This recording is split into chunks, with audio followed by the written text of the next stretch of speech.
Olá pessoal, hoje vamos falar sobre as preposições at, on, in e by.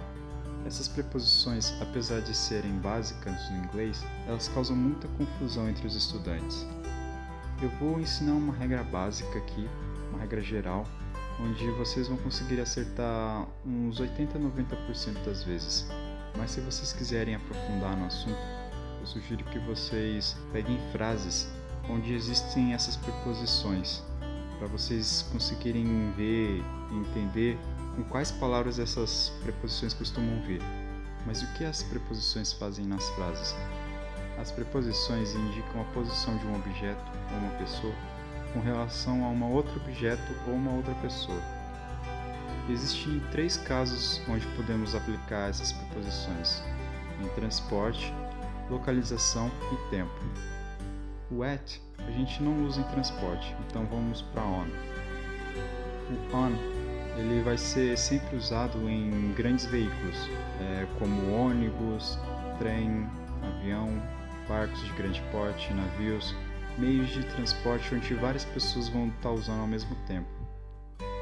A exceção é para bicicleta. Por exemplo, você vai falar I'm on my bicycle. Você não vai dizer I'm in my bicycle ou at my bicycle. Então vocês vão falar I'm on the train, I'm on the bus, I'm on the airplane, I'm on the boat. O in.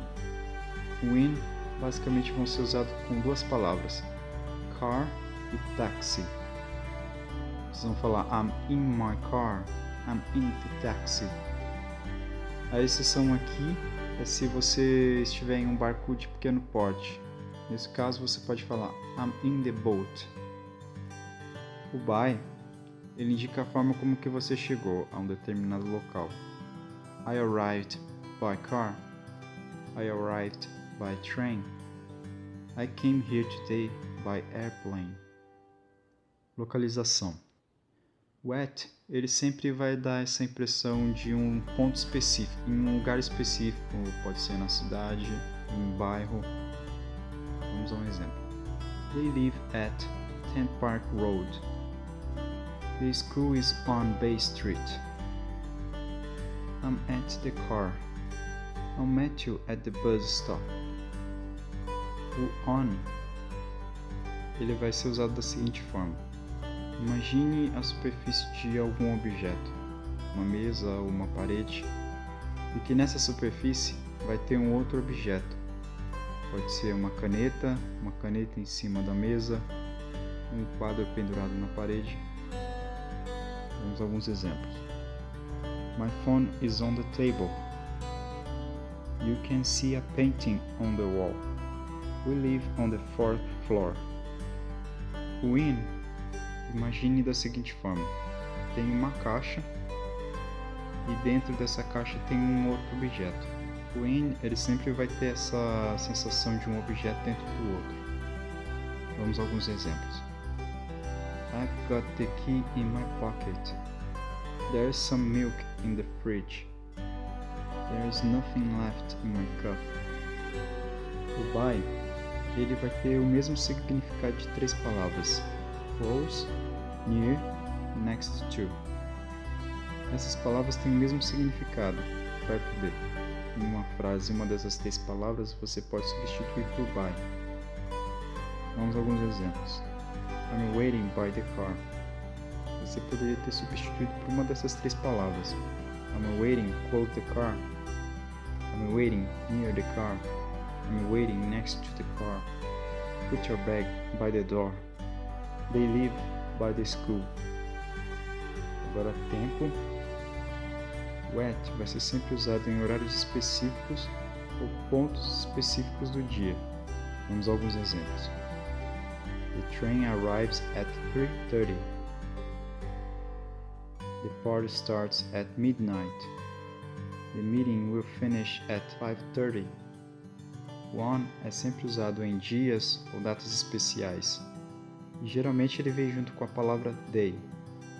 Vamos a alguns exemplos. She's working on Monday. It's his birthday. I was born on February 14th.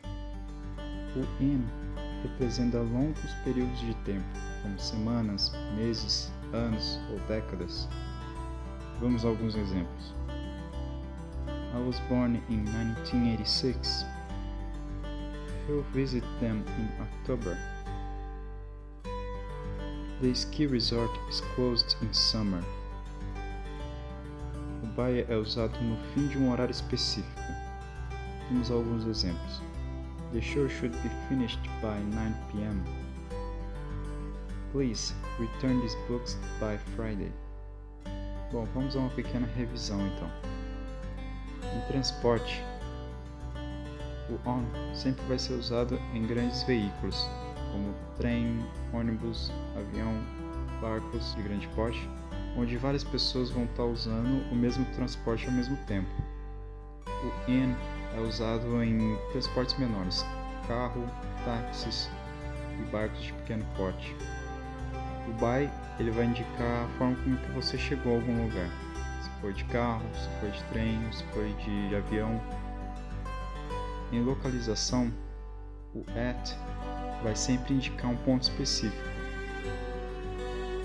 O on ele vai dar essa sensação de duas dimensões, onde vai ter um objeto na superfície de outro objeto.